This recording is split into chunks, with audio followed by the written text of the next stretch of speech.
स्वस्ति श्री गणेशाय नमः। ओम हनुमते नमः। ओम गुरुभ्यो नमः।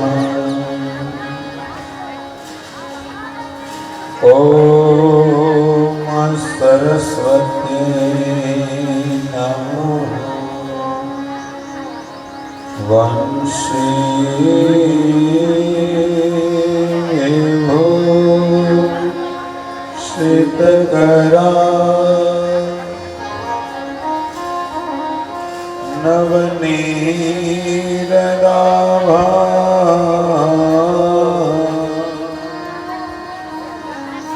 पीताम्बरा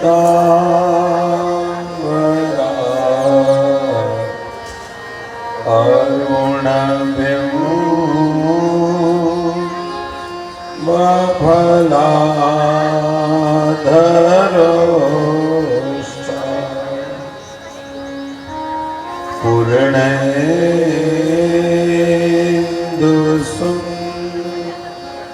पूर्णेन्दुसुन्दरमुखा अरविन्दनेत्रा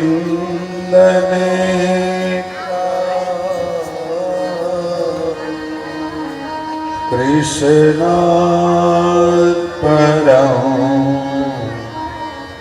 किमपि तमहं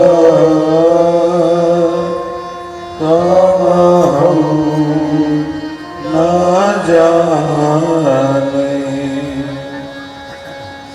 कृष्णा त्वदीयपदपङ्कजपञ्जरान्ते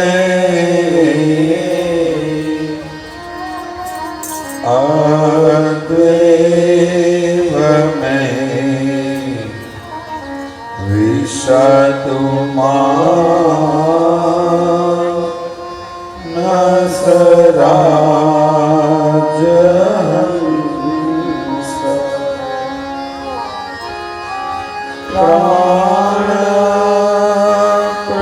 प्राणप्रयाण समये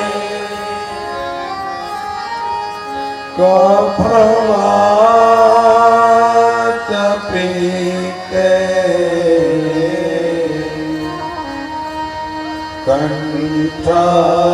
कंठावरो धनविधो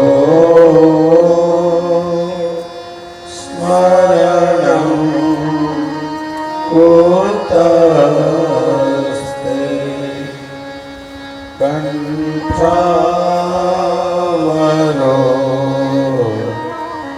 धनविधो स्मरणं कुतस्ते।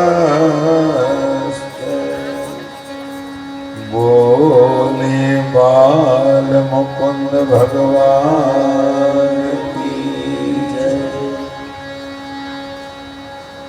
सच्चिदानंद रूपाय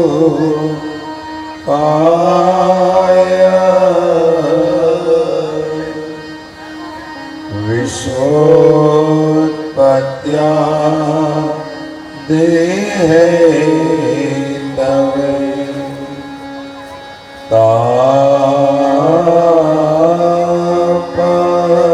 तापत्रय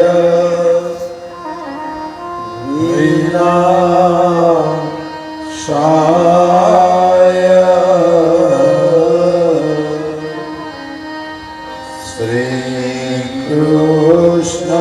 श्रीकृष्णाय वयं नमः।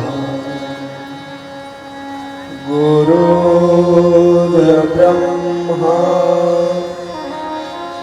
गुरुर्विष्णु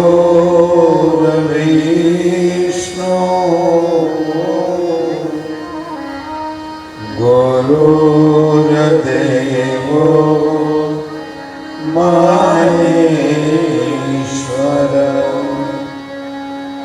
गुरु साक्षात् परब्रह्म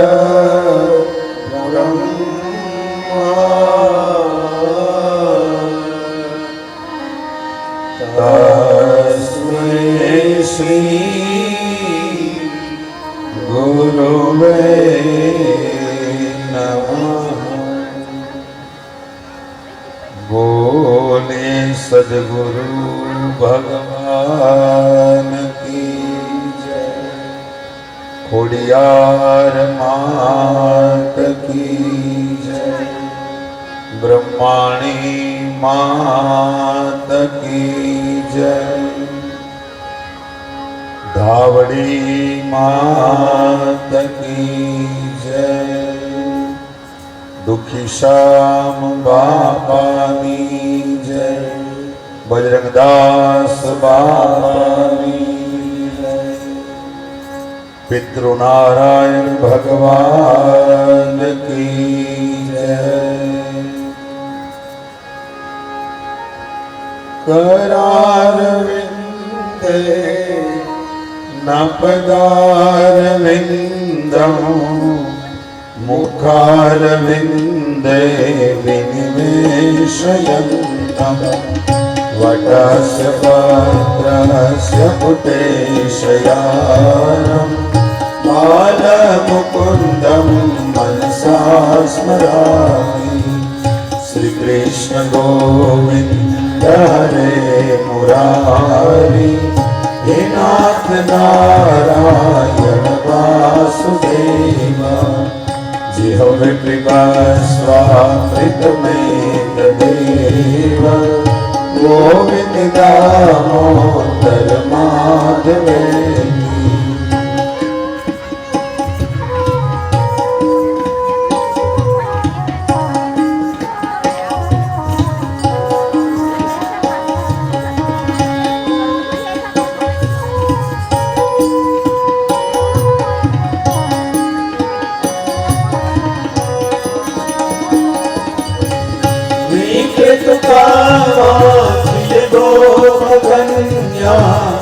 मुरारी पादार्पित चित्तवृत्ति।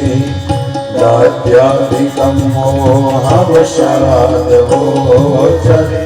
गोविन्द दामोदर माधवेति। तुम्हें गोपवधूकदम्बा सर्वे मिलित्वा समवाप्ययोगम्। पुण्यानि नामानि पठन्ति नित्यम्। गोविन्द दामोदर माधवेति।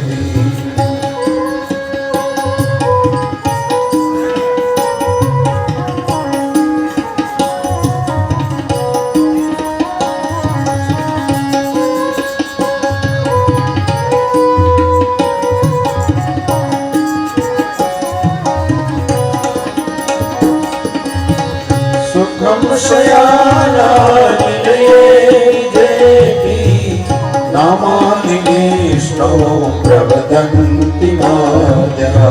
ते निश्चितं तन्मयता भजन्ति। गोविन्द दामोदर माधवेति। जिह्वे सदैव भज सुन्दराणि। नामानि कृष्णस्य मनोहराणि। समस्त भक्तार्तिविनाशनानि। गोविन्द दामोदर माधवेति।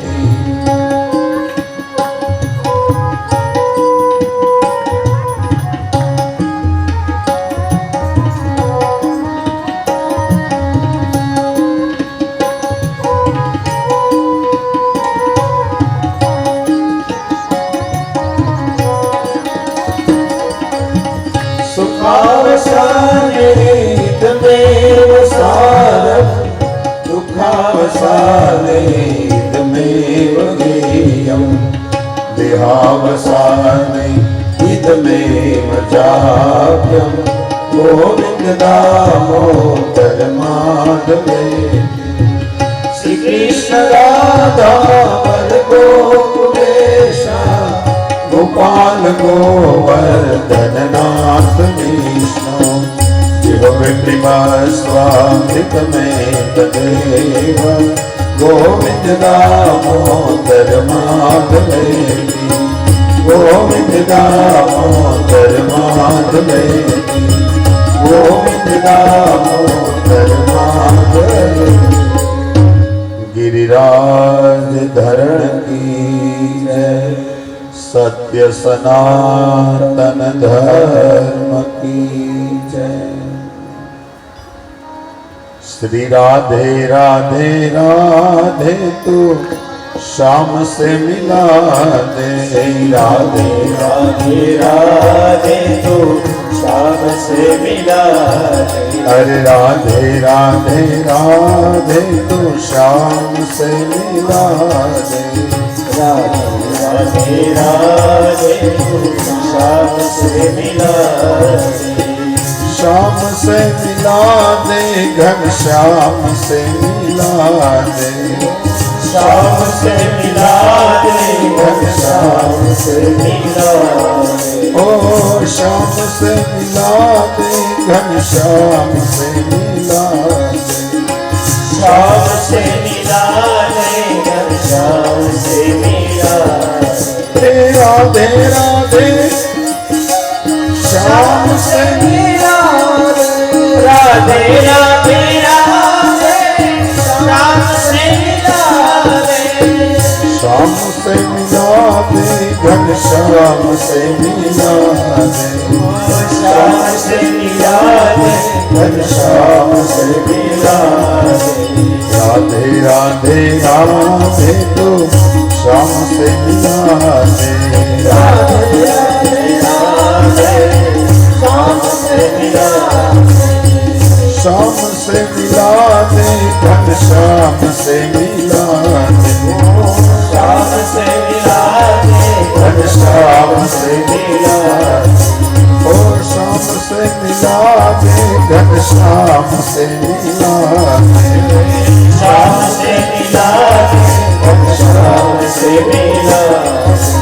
राधे राधे राधे श्याम से मिला दे, राधे राधे राधे श्याम से मिला दे, राधे राधे राधे श्याम से मिला दे, राधे राधे राधे श्याम से मिला दे, घनश्याम से मिला दे, घनश्याम से मिला दे, हरे राम से मिला दे, राम से मिला दे, राम से मिला दे, राम से मिला दे। द्वारिकाधीश की जय। ओम नमः पार्वती पतये हर हर महादेव।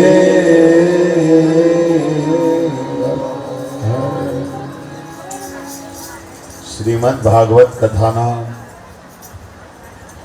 चौथा दिवसे फरीवार आप सौना हृदयमां विराजित परमात्मा जगतगुरु कृष्णने वंदन करीने आ कथामां आपणी सौनी रति वधे, गति वधे अने मति वधे एवा शुभ आशीर्वाद मांगीने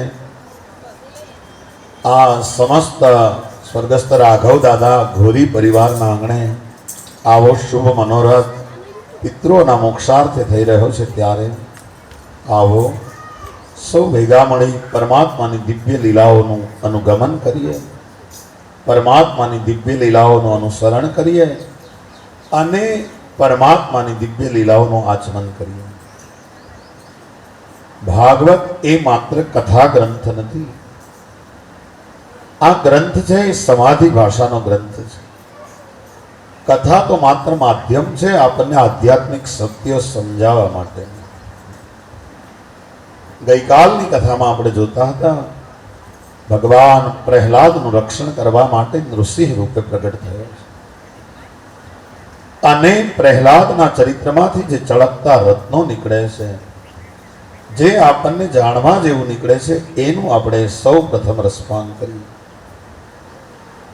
સૌથી પહેલી વાત તો એ છે કે ગમે એટલી મુશ્કેલી આવે પણ એન કેન પ્રકારે ચિત્ત ભગવાનમાં લગાડવું, પ્રહલાદના જીવનમાંથી આ જાણવા જેવું છે. અને આપણે બરાબર વિચાર કરીએ તો આપણને ખબર પડશે કે પ્રહલાદ જેટલી તો આપણને મુશ્કેલી નથી. એને તો ઘરમાં જ વિરોધ, નારાયણનું નામ મોટેથી બોલાય નહીં, આપણને તો કોઈ આવી રીતે ના પાડવા વાળું તો છે નહીં, અને છતાંય આપણે એનું નામ લેતા નથી. બીજું, યેન કેન પ્રકારે પરમાત્મામાં આપણા ચિત્તને જોડવું. માનવના ચિત્તનો બંધારણ એવું છે કે જેનામાં જોડાય ને એના જેવું જ બને છે. યમુના નદી કૃષ્ણનું ચિંતન કરતા કરતા કાળી બની ગઈ. વિચાર તો કરો, જો નદી કાળી બની જતી હોય તો આપણે બધા પરમાત્માનું ચિંતન કરીએ તો એના જેવા કેમ બને? ઉપનિષદ આપણને સમજાવે છે કીટ ભ્રમર ન્યાય, કે એક ઈયળ હોય અને ભમરી પકડે, બરાબર સમજો, અને ઈયળના શરીરમાં એટલા બધા ડંખ મારે કે ઈયળના મનમાં એમ થાય કે, અને પછી એને એક દરમાં ઈયળને ચાંદી દે, અને પછી ઈયળને સદાયને માટે ભમરીનું ચિંતન થયા કરે. હમણાં ભમરી આવશે તો મને મારશે, હમણાં ભમરી આવશે તો મને મારશે, અને એમ ચિંતન કરતા કરતા ઈયળમાંથી ભમરી બની જાય. વિચાર તો કરો, ઈયળનું રૂપાંતરણ ભમરીમાં થઈ જતું હોય તો આપણે પરમાત્માનું ચિંતન કરીએ તો આપણે એના જેવા કેમ ન બનીએ? એટલા માટે ગીતામાં ભગવાન કહે છે અર્જુનને, ધ્યાયતો વિષયાન પુંસ સંગસ્તેષુ પ્રજાયતે.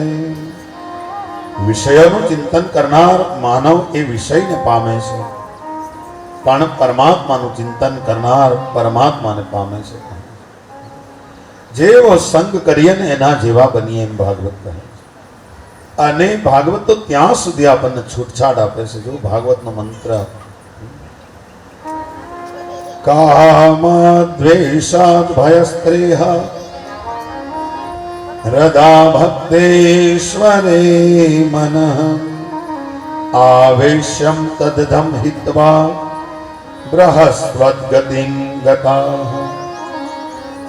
જેમ ભગવાન ભક્તિથી મળે છે ભક્તને, એમ અનેક મનુષ્યને કામાદ દ્વેષાદ ભયસ્ત્રેહ, કામથી પણ પરમાત્મા મળે છે, દ્વેષથી પણ પરમાત્મા મળ્યા છે, ક્રોધથી પણ પરમાત્મા મળ્યા છે. ગોપીઓને પરમાત્મા પ્રાપ્તિની કામનાથી પરમાત્મા મળ્યા છે, કંસને ભયથી પરમાત્મા મળ્યા છે, શિશુપાલ જેવાને દ્વેષથી પરમાત્મા મળ્યા છે, યદુવંશીઓને સ્નેહથી પરમાત્મા મળ્યા છે, અને નારદ આદિ ભક્તોને ભક્તિથી પરમાત્મા મળ્યા છે. આનો અર્થ એમ નથી કે આપણે પરમાત્માની સાથે વેરભાવ રાખવો, પણ આપણે એ વિચારવાનું છે કે જો કામ દ્વેષા ભયસ્ત્રેહ આનાથી પણ પરમાત્મા મળતા હોય તો આપણે તો એના ભક્ત છીએ. અને સર્વથા ભગવાનની ઉપેક્ષા કરવી, એના કરતા એકાદ ભાવ હોય તો કોઈ પણ ભાવ છે એ સારો છે. પ્રહલાદજીના જીવનમાંથી આ ભક્તિનું જ્ઞાન મળે છે. બીજી વાત, પ્રહલાદના જીવનમાંથી પ્રહલાદ અસુર બાળકોને સમજાવે. ગુરુકુળમાં ગયા ને ત્યારે, હે બાળકો, 9 પ્રકારની ભક્તિ છે. એ ભાગવતની 9ધા ભક્તિ અહીંયા આપી છે પ્રહલાદના મુખેથી. કારણ કે પ્રહલાદ ભક્ત છે, અને ભક્ત ભક્તિની વાતો કરે તો સારો લાગે, એટલા માટે 9ધા ભક્તિ પ્રહલાદજી બોલ્યા છે ભાગવત. શ્રવણમ કીર્તનમ વિષ્ણુ સ્મરણમ પાદ સેવનમ અર્ચનમ વંદનમ દાસ્યમ સખ્યમ આત્મનિવેદનમ ઇતિ પુંસાર્પિતા વિષ્ણુ ભક્તિશ્ચૈન નવલક્ષણા. આવી રીતે નવધા ભક્તિ છે. પહેલી ભક્તિ શ્રવણ છે, જ્યાં પરમાત્માના નામનું સંકીર્તન થતું હોય, જ્યાં પરમાત્માના ગુણ ગવાતા હોય, એના નામ લેવાતા હોય, ત્યાં આપણે કાંઈ ન કરી શકીએ તો માત્ર સાંભળવું એ પણ ભક્તિ છે. પરમાત્માના નામોનું કીર્તન કરવું એ પણ ભક્તિ છે બીજા પ્રકારની. અને કીર્તન ધીરે ધીરે ધીરે કીર્તન ભીતરમાં ઊંડું ઉતરે અને પછી સ્મરણ બની જાય. પછી તો શ્વાસોશ્વાસની સાથે એ રટાવા લાગે અને એવું જીવન બને કે સ્મરણમાં પરિવર્તિત થઈ જાય. સ્મરણ કરવું, ભગવાનની પૂજા કરવી, ભગવાનને વંદન કરવા, પણ વંદન એ જ કરી શકે જે સાચા દર્શન કરી શકે. દર્શન વગર જો કોઈ વંદન કરે તો એ વંદન પૂર્ણ નથી કહે છે. આપણે પોપટી કલરની નોટ જોઈએ તો કેમ એમાં તરત જ 500 રૂપિયાના દર્શન કરી લઈએ છીએ. તો હવે બંધ થઈ ગઈ. નહીતર ગુલાબી કલરની નોટ જોઈએ તો 2000ના દર્શન તરત થાય. એવો ને એવો કાગળનો કટકો અહીંયા રખડતો હોય તો કોઈને એમાં દર્શન ન થાય. જો આપણે કાગળના કટકામાં 500 રૂપિયાની નોટના દર્શન કરી લઈએ છીએ તો મૂર્તિમાં આપણને જગદંબા કેમ દેખાતી? આપણને શા માટે પરમાત્મા આવી રીતે દેખાતા નથી? એમ વિચાર આપણે કરીએ. એટલે જેને દર્શન થાય એ જ વંદન સાચા અર્થમાં કરી શકે. તો ભગવાનનું અર્ચન કરવું અને ભગવાનના વંદન કરવા, ભગવાનને એ પણ એક ભક્તિ છે. અને ધીરે ધીરે આવી રીતે આગળ વધીએ તો એમાંથી આપણને દાસ ભાવ આવી જાય કે હું દાસ છું અને પરમાત્મા મારા સ્વામી છે. બસ આ ભાવ આવી જાય તો એ પણ એક ભક્તિ છે. હનુમાનજીનો દાસ ભાવ તમે જુઓ. હનુમાનજી સદાયને માટે પરમાત્માના સેવક બનીને, દાસ બનીને રહે. તુલસીદાસજી તો કહે છે કે મને એનું અભિમાન છે કે હું સેવક છું અને રઘુપતિ મારો બાપ છે. અસ અભિમાન જાગી જન ભોરે મેં સેવક રઘુપતિ પતિ મોરે. અસ અભિમાન જાહી જન ભોરે મેં સેવક રઘુપતિ પતિ મોરે. આવું મને અભિમાન છે કે હું પરમાત્માનો સેવક છું અને પરમાત્મા મારા સ્વામી છે. આ વસ્તુનું મને અભિમાન છે. અને આ જે દાસ ભાવ છે, આ જે દાસપણું છે, એ ક્યારેય ગુમાવવાનું નહીં. આપણે ત્યાં તો એક દાસી જીવન થઈ ગયા. મીરાબાઈ પણ દાસી બનીને રહી. અને દાસી જીવન તો સૌરાષ્ટ્રની મીરા કહેવાય. ગોંડલની પાસે 6 કિલોમીટર ઘોઘાવદર નામનું ગામ છે, ત્યાં થઈ ગયા. દલિત જ્ઞાતિમાં થયા, પણ ભગવાનનું ભજન કરી અને ભગવાન એને જેલમાંથી છોડાવ્યા. અને અનેક કથાઓ દાસી જીવન માટે પ્રખ્યાત. એમાં એકવાર ગોંડલના મહારાણી એ દાસીને ભજન ગાતા સાંભળી ગયા છે અને કહ્યું કે આવા સુંદર ભજનો કોણ ગાય છે? એને બોલાવો, મારે એને મળવું છે. અને દાસી જીવનને ઉતારે બોલાવ્યા, રાજનો ઉતારો હોય ત્યાં. અને જોયા દાસી જીવનને, કહો આવા ભગત, આવા વર્ણાગી, આમ તૈયાર બહુ થતા, ફટ હોય માથે, મોટી મોટી મૂછું અને સુંદર બગલા જેવા કપડાં પહેર્યા હોય, હાથમાં રામસાગર હોય. ભગત તો ખરા પણ થોડાક આમ વર્ણાગી જેવા. એટલે મહારાણીએ કીધું કે તમે ભજન તો બહુ સારા લખો છો અને ભજન ગાઓ છો પણ બહુ સારા, પણ આવું વર્ણાગીપણું તમને શોભે નહીં, કારણ કે તમે ભગત છો. એટલે દાસી જીવન કહે છે કે મહારાણી બા, નાના મોટે મોટી વાત કરું તો મને માફ કરજો, પણ તમે પણ સુંદર શણગાર સજ્યો છે. અને મહારાણી કહે છે કે હું તો શણગાર સજું, કારણ કે હું તો એટલા ગામના ધણીની ધણિયાણી છું, એટલા માટે મને તો અધિકાર છે. અને ત્યારે દાસી જીવન કહે છે કે બા, તો તમે જો એટલા ગામના ધણીની ધણિયાણી હોવ તો હું તો અખિલ બ્રહ્માંડના માલિકની ધણિયાણી છું. મારો બાપ અખિલ બ્રહ્માંડનો માલિક છે, તો મને શા માટે શણગાર હું ન સજી શકું? અને આ દાસી જીવન જે દાસી ભાવમાં આખું જીવન એમણે વિતાવ્યું અને સુંદર ભજનો લખ્યા.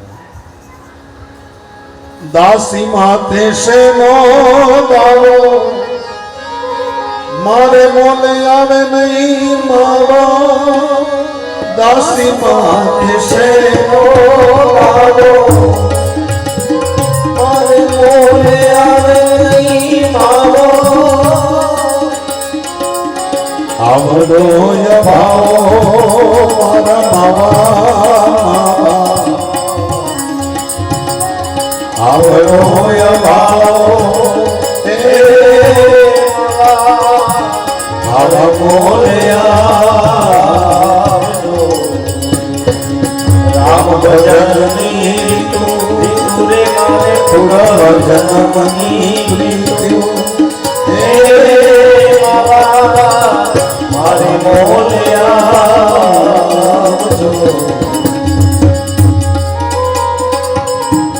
આવો માલમ કરીએ વાતો, તમ વિના ધીરે વાતું. આવો તમ વિના નથી રે વાતું. મળે છે કાંદો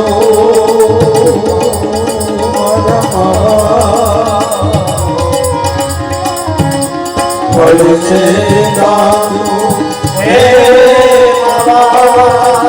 આવા મોલ્યા જો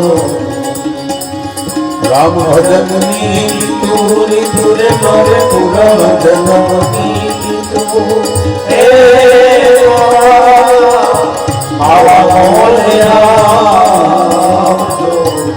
આવા ભજનો. અને એવા ભક્ત કે પરમાત્માને ગમે એમ કહી શકે, અને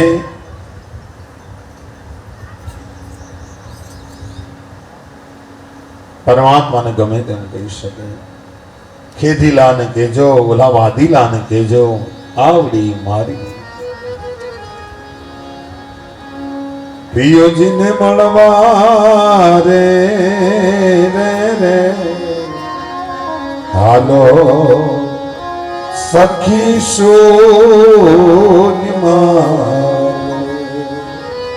અને સર્વે સાહેલી પહેરીને જો ભગો જોને વેશ રે. સાયાજીને કેજો રે આટલી મારી વીતી હોય તે જાણે રે. આમાં વીતી હોય તે જાણે, પર વીતી સુજાણે પ્રીતને. અને કુમારી સુજાણે પિયુજી તણો એ વિયોગ રે.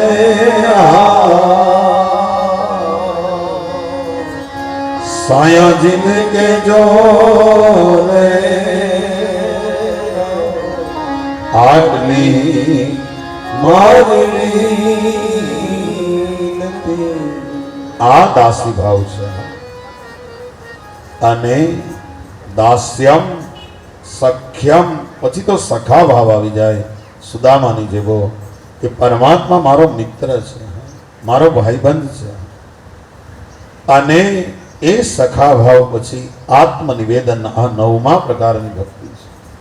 આત્મનિવેદન થઈ જાય અને આત્માને આપણે પરમાત્માની સામે ધરી દઈએ કે હે પરમાત્મા, તમે આને પ્રજાળો, તમે આને ઉજાળો અને તમે આમાં પ્રકાશિત બનો. આ 9 પ્રકારની ભક્તિ છે. એ પ્રહલાદજી અસુર બાળકોને સમજાવી છે.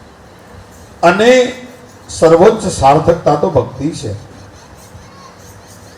અને પ્રહલાદજી જીવનના મર્મને સમજાવે છે કે બાળકો, હા, ન દાનમ ન તપો ન શૌચમ ન વ્રતાની ચ પ્રિયતે મલયા ભક્ત્યા હરિ અન્યદ વિડંબનમ. હે અસુર બાળકો, એક ભક્તિ મળી જાય. પરમાત્મા દાનથી કદાચ ન મળે, તપથી કદાચ ન મળે, વ્રતથી ન મળે, પણ ભક્તિથી તો અવશ્ય મળે છે. પરમાત્મા ભક્તને તો હાથ વગો છે. અને પ્રહલાદ તો જન્મજાત ભક્ત છે. ભક્ત માના ગર્ભમાંથી ભક્ત તૈયાર થઈને આવ્યો છે. અને એટલા માટે ભક્તિનું કેન્દ્રસ્થ તત્વ એને સમજી લીધું છે. સત્ય નહીં, પણ સત્ય કરતા આગળ વધારે જીવનનો સાર બતાવે છે અસુર બાળકો. નરસિંહ ભગવાન પ્રગટ થયા અને પ્રહલાદને વરદાન માંગવાનું કહ્યું. ત્યારે કહ્યું કે માં પ્રલોભ્યા, હે ભગવાન, મને પ્રલોભન આપો માં. મારે તો ભક્તિ જોઈએ. ભક્તિ કરતા વધારે મને કાંઈ ન ખબર. એ પ્રહલાદજી અસુર બાળકોને કહે છે, ભાગવત મંત્ર લખે છે કે હે બાળકો,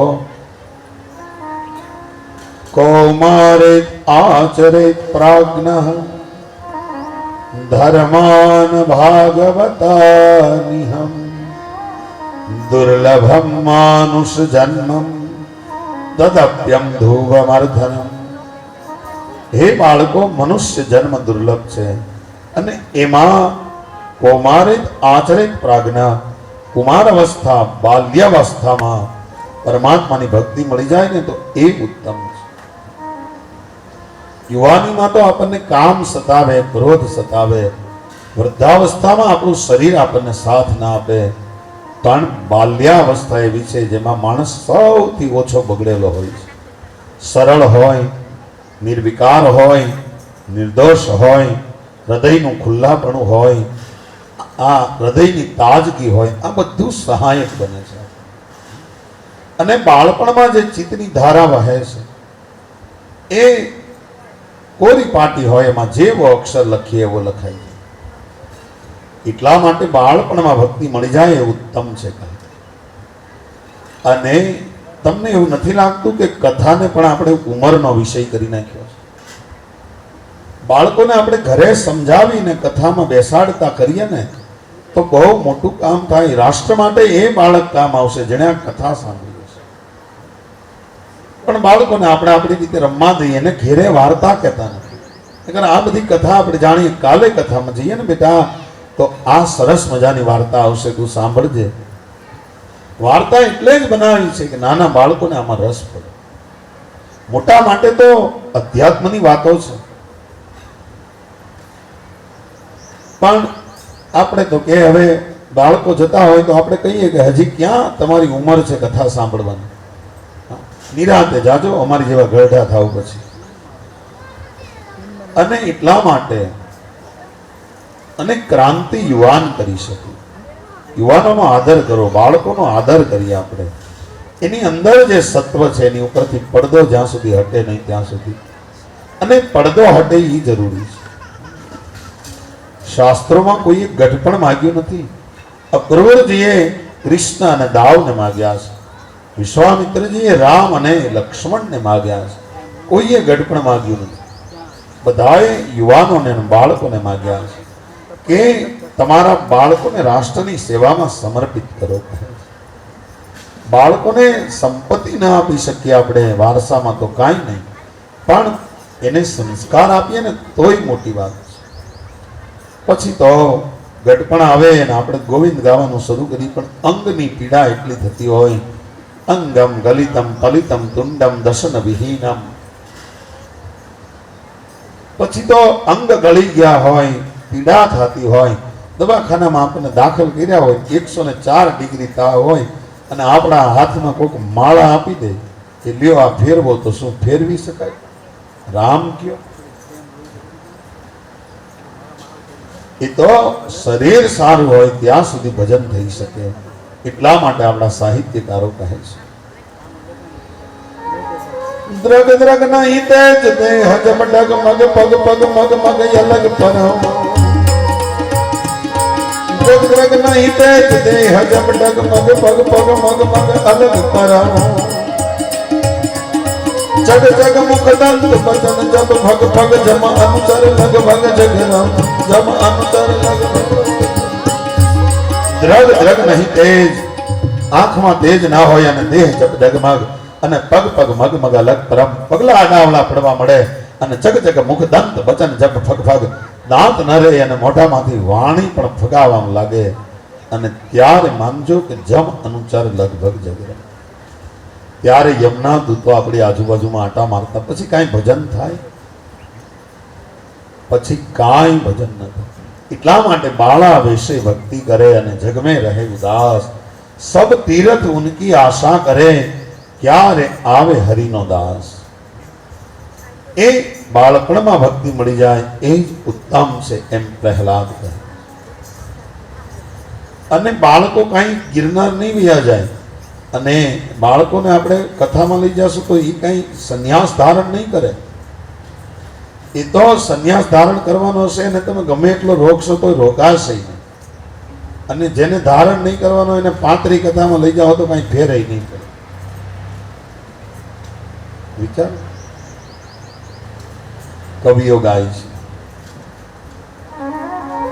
કે જગતમાં એવો એક દાખલો બતાવો જગતમાં એવો એક દાખલો બતાવો ગીતા સાંભળીને કોઈ થયો હોય પાવો ગીતા સાંભળીને કોઈ થયો હોય પાવો પ્રભુજીની વાણીને નાથજીની વાણીને આમ ભગવાનના તમે રહ્યા ઘરના બીજા કોઈ લેવાયના તમે રહ્યા ઘરના બીજા કોઈ લેવાયના વાત પાર જાય ના પણ તમથી છુપાવાય વાત પાર જાય ના પણ તમથી છુપાવાય તમે રહ્યા ઘરના બીજા કોઈ લેવાયના તમે રહ્યા ઘરના બીજા કોઈ લેવાય. એટલા માટે બાળપણ માંગ્યું છે.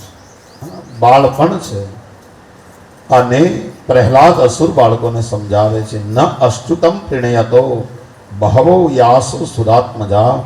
હે અસુરના બાળકો અધ્યાત્મ પથ કઠિન નથી. એટલો હેલો છે કે પ્રાપ્તસ્ય પ્રાપ્તિ છે. પ્રાપ્ત થઈ ગયેલો છે એની જ પ્રાપ્તિ કરવાની છે. નવું કાંઈ ગોતવાનું નથી. ભીતરમાં પડેલો છે એને આપણે શોધવાનું એનું શોધન કરવાનું છે. નવું કાંઈ શોધવાનું નથી. અને હે બાળકો એકાંત ભક્તિ એ પરમ પુરુષાર્થ છે. એતા વાનવ લોકેસ્મિન પુંસ સ્વાર્થ પરસ્મૃત.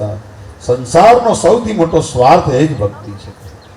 સદા સર્વદા ભગવાનનું દર્શન કરવું અને માત્ર ભગવાનનું દર્શન એટલે જ એકાંત ભક્તિ. બીજા કોઈનું દર્શન નહીં.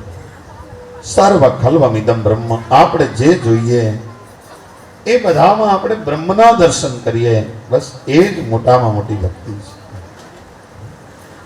ભગવાન નૃસિંહનું પ્રાગટ્ય થયું છે.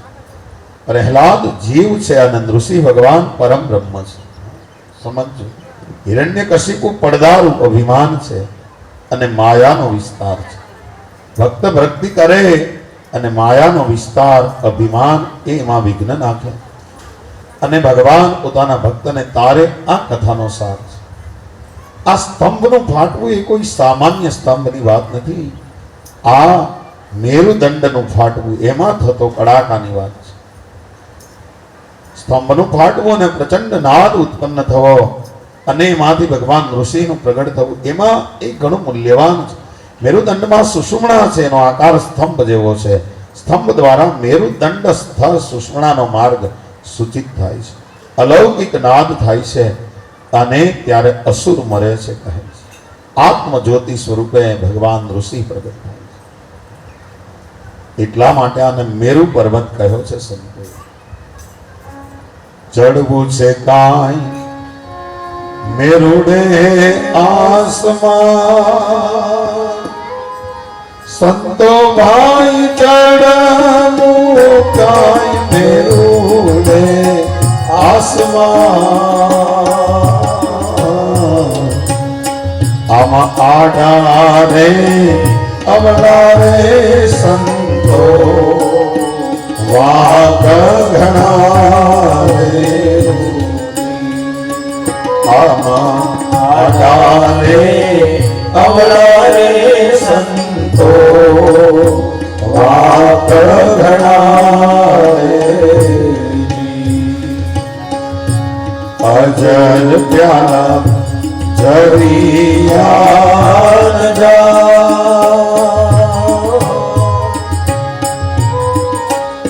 સંતો ભાઈ અજર પ્યાલા જરિયા ન આમાં થોડે રે સંતો સાધવ્યો આમાં થોડે રે સંતો સાધવ્યો આ અજર પ્યાલો છે મેરુદંડ અને ધીમે ધીમે સાધી અને આનંદ પીવો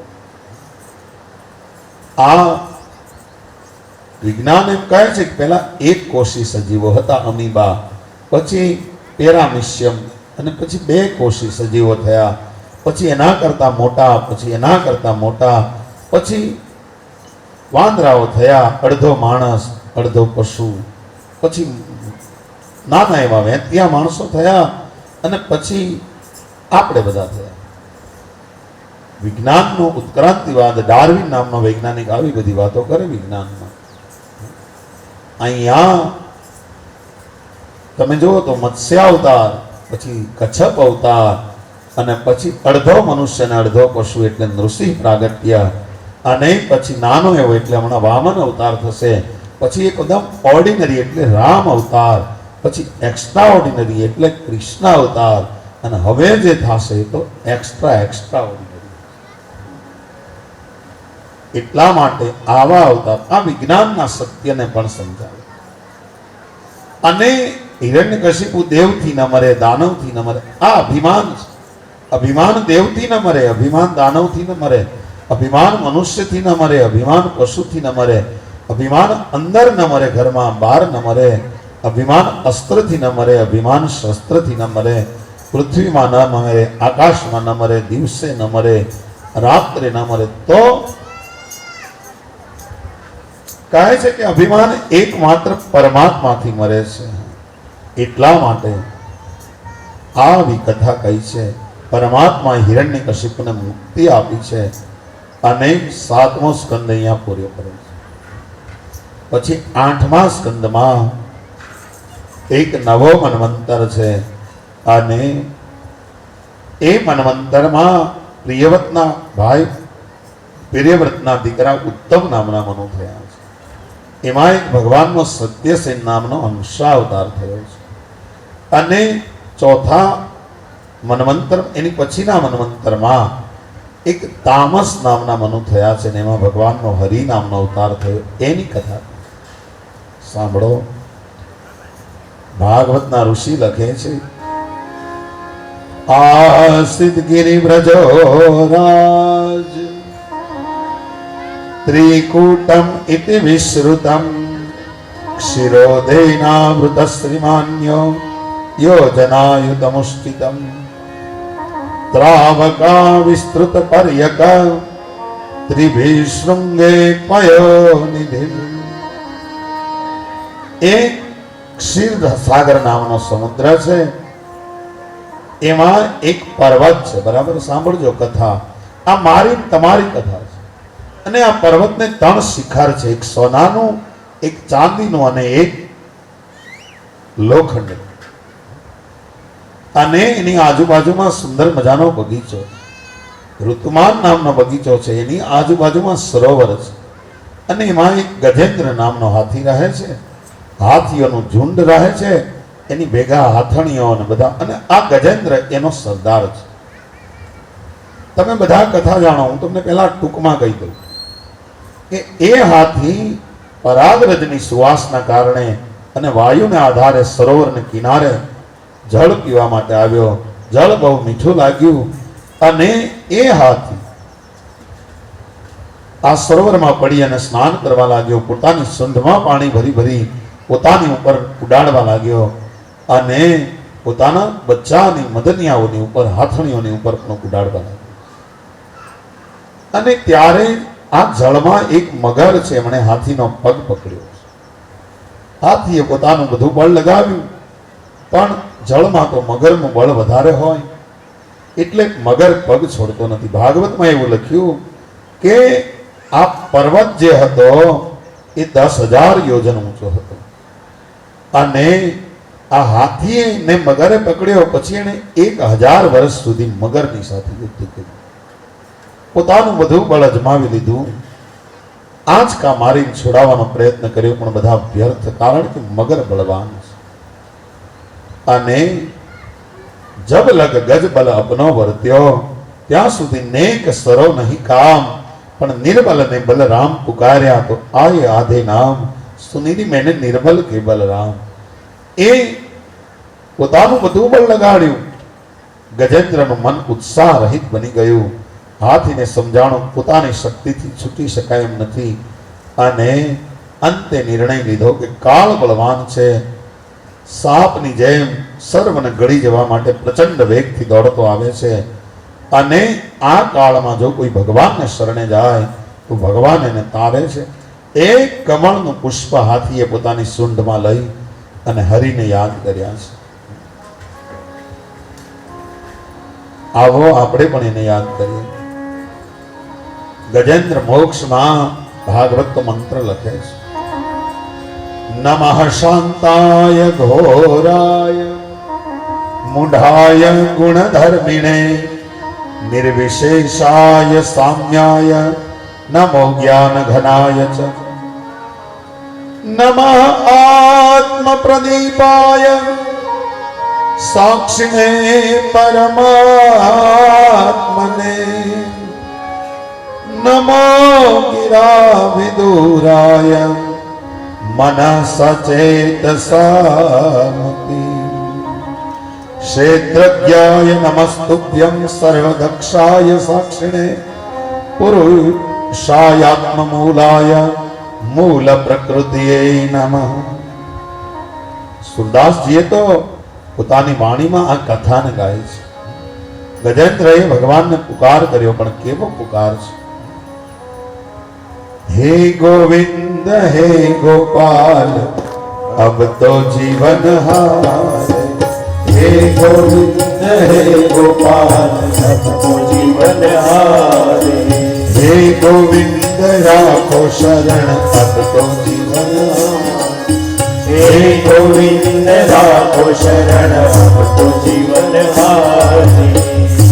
पीवन हेतु गयो सिंधु के किनारे, नीर पीवन हेतु गयो सिंधु के किनारे, सिंधु बीच बसत ग्राम चरण लई पछाड़, सिंधु बीच बसत ग्राम चरण लई पछाड़. हे गोविंद हे गोपाल तो जीवन, हे गोविंद हे गोपाल तो जीवन हारे. નીર પીવા માટે સરોવરને કિનારે ગયો અને માં ગ્રામ વસે છે, એને ચરણ પકડી લીધો છે. પછી યુદ્ધ થયું. ચાર પ્રહર યુદ્ધ ભયો થઈ ગયો મજદાર, ચાર પ્રહર યુદ્ધ ભયો થઈ ગયો મજદાર. શંખ ચક્ર ગદા પદ્મ ગરુડ લઈ અરે નાગ કાર ડુબલ લાગ કૃષ્ણ કો પુકારે, નાગ કાર ડુબલ લાગ કૃષ્ણ કો પુકારે. हे गोविंद हे गोपाल अब तो जीवन हारे, हे गोविंद हे गोपाल अब થવા લાગ્યા, મગર અંદર લઈ જવા લાગ્યો અને ત્યારે ભગવાનને યાદ કર્યા છે. હાથી હરિનું સ્મરણ કર્યું.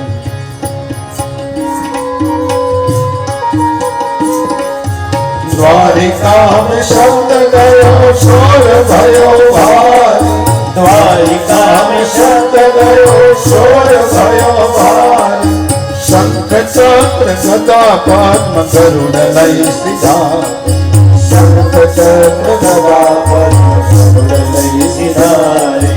हे गोविंद हे गोपाल अब तो जीवन हारे, हे गोविंद हे गोपाल अब तो जीवन हारे. દ્વારકામાં શબ્દ ગયો છે, ભગવાનના વૈકુંઠમાં શબ્દ ગયો છે. અને પછી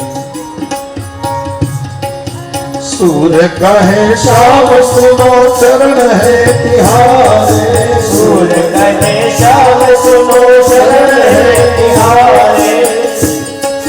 सूर कहे श्याम सुनो शरण है तिहारे, सूर कहे श्याम सुनो शरण है तिहारे. सब किसार पार करो नंद के दुलारे, अब की बार पार करो नंद के दुलारे. हे गोविंद हे गोपाल अब तो जीवन हारे, हे गोविंद हे गोपाल अब तो जीवन हारे. हे गोविंद हे गोपाल अब तो जीवन हारे. हे गोविंद हे गोपाल अब तो जीवन हारे. अब तो जीवन हारे. अब तो जीवन हारे. પરમાત્માને પ્રણામ કર્યા અને પરમાત્માને યાદ કર્યા. ગજેન્દ્રના હૃદયમાંથી નીકળેલો આર્તનાદ ભગવાનને સંભળાયો અને ગજેન્દ્ર ભગવાનનો શરણાગત બન્યો એટલે ગરુડે ચડીને આવ્યા છે ગિરધારી. ગરુડારૂઢ થયા ભગવાન અતિ વેગથી આવી પહોંચ્યા. ગજેન્દ્રએ ભગવાનને જોયા, પ્રણામ કર્યા, પ્રાર્થના કરી. એક કમળનું પુષ્પ પોતાની સૂંઢ વડે ભગવાનને અર્પણ કર્યું અને ગજેન્દ્ર એટલું બોલી શક્યો, નારાયણ અખિલ ગુરુ ભગવાન નમસ્તે. હે ભગવાન, તમને વંદન કરું છું. ભગવાન ગરુડ છોડી અને કૂદ્યા.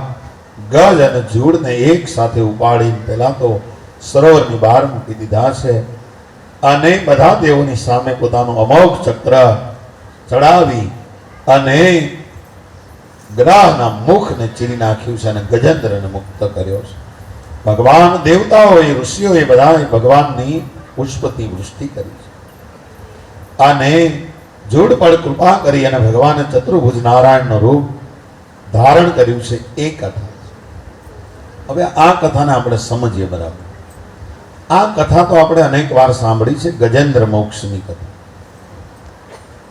પણ આ કથાનો સાર શું છે? સૌથી પહેલા તો 10,000 યોજન ઊંચો પર્વત હોઈ શકે ખરો. આ પર્વત અને એમાંય પાછું એક સોનાનું શિખર, એક રૂપાનું, એક લોઢાનું, આમ હોઈ શકે? એટલા માટે ભાગવતના ઋષિ કહે છે કે આ જગત છે ને એ આ 10,000 યોજન ઊંચો પર્વત છે.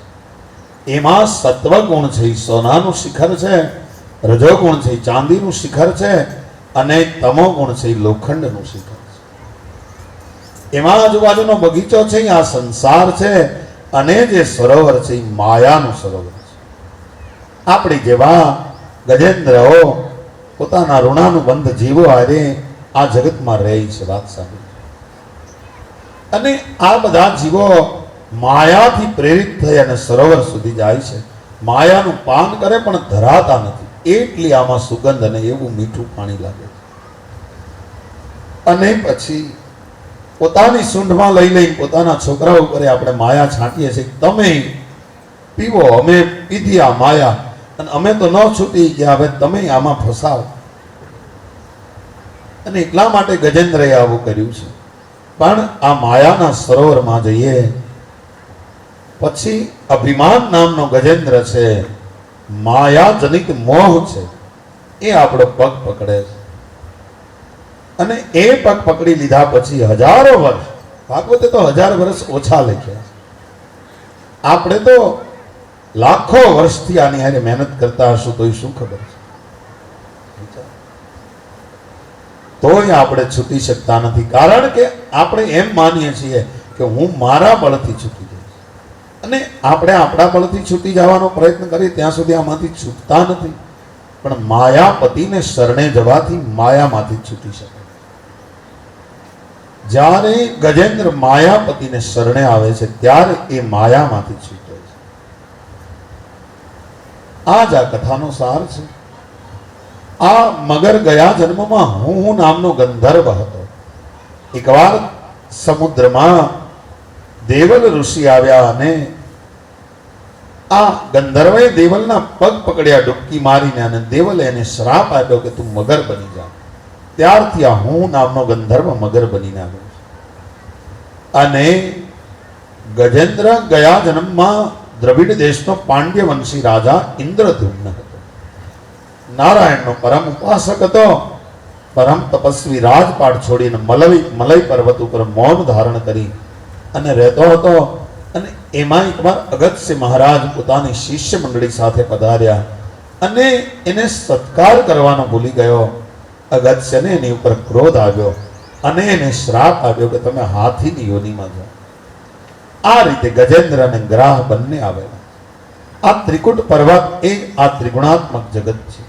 ગજેન્દ્ર જીવ છે, મદોન્મત્ત બનેલો જીવ છે, અને આ જંગલમાં ભટકે છે. અજ્ઞાન, અહંકાર, વાસનામાં જીવ ફસાઈ જાય છે, અને આ માયાને તરવી બહુ મુશ્કેલ છે. હજારો વર્ષથી આ માયાને તરવા માટે આપણે પ્રયત્ન કરીએ છીએ, છતાં આપણે કરી શકતા નથી. તો ચોથા મન્વંતરમાં ભગવાનનો હરિ અવતાર થયો એની કથા. પછી પાંચમો મન્વંતર આવ્યો અને ભગવાન એમાં વિકુંઠાના અંશથી અવતર્યા અને વૈકુંઠની રચના કરી. અને પછી છઠ્ઠો મન્વંતર આવ્યો, એ ચાક્ષુષ મન્વંતર હતો, અને એમાં ભગવાનના 3 અવતાર થયા એની કથા કહે છે.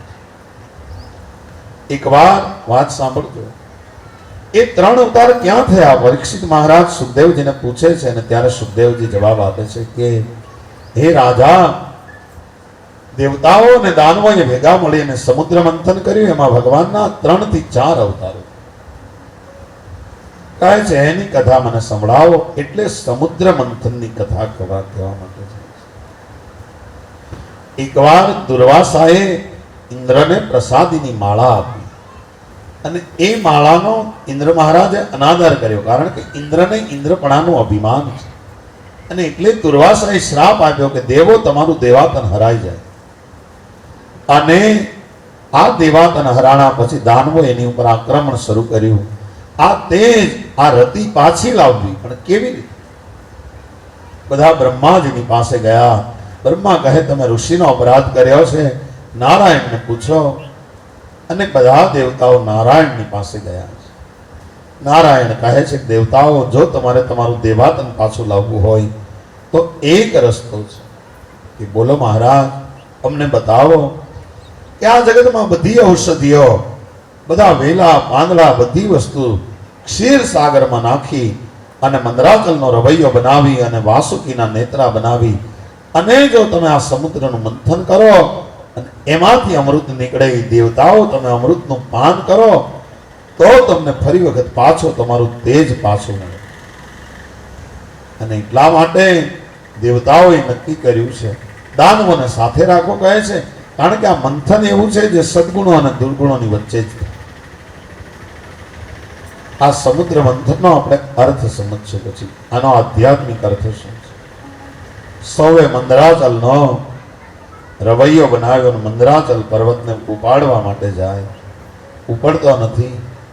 ગરુડની ઉપર મૂક્યો ભગવાને, અને મંદરાચલ પર્વતને મૂક્યો ક્ષીર સાગરમાં. વાસુકીના નેત્રા બનાવ્યા, બધી ઔષધિ વેલા બધું સમુદ્રમાં નાખ્યું.